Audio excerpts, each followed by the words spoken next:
en fait, je vais commencer après. Dominique va répondre sur Lancet Gate. Donc, je laisse répondre à Dominique sur Lancet Gate. Mais sur le.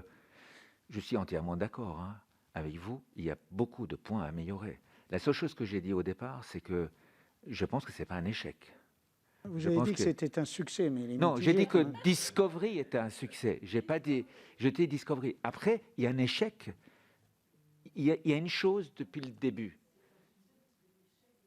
Je pense qu'il y a un échec, c'est parce qu'il n'y a pas de traitement antiviral. C'est l'échec, mais vous savez, parfois, malheureusement, on ne trouve pas de traitement. Il n'y a pas d'autres qui ont trouvé de traitement. Et comme ça a été dit, je pense que les annonces...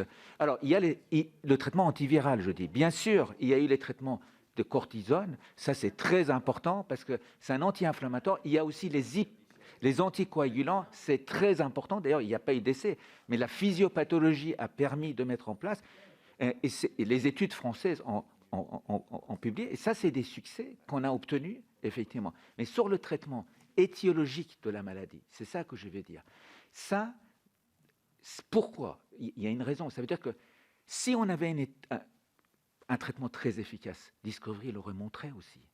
Mais malheureusement, et les autres équipes, il y a eu effectivement les annonces autour de Remdesivir, qui sont, à notre avis, trop prématurées, et qu'on va voir, c'est pour ça qu'on continue à évaluer. On n'est pas sûr du tout que ce traitement soit efficace, comme ça a été dit. Alors maintenant, oui, il y a eu beaucoup de problèmes. Le réseau européen, l'absence de réseau européen, effectivement, c'est un problème. Il faut absolument le préparer. Deuxièmement, je pense que l'organisation et le fait qu'il y a eu plein d'essais cliniques au même moment, c'est aussi un problème. Je ne pense pas qu'on doit être comme le système anglais extrêmement vertical, parce que je pense qu'il faut aussi, les chercheurs de terrain, puissent aussi, c'est riche, la France a très très bons chercheurs. Par contre, je pense qu'il faut essayer de réguler un peu pour essayer de ne pas avoir 25 essais cliniques sur la même molécule, quoi, en fait.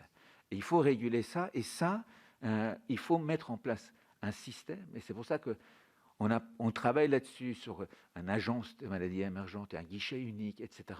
C'est des choses qu'il faut peut-être mettre en place pour essayer d'améliorer.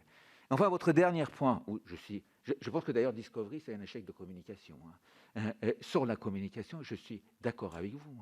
On a, d'une manière générale, on n'a pas été bon sur la communication autour de la science.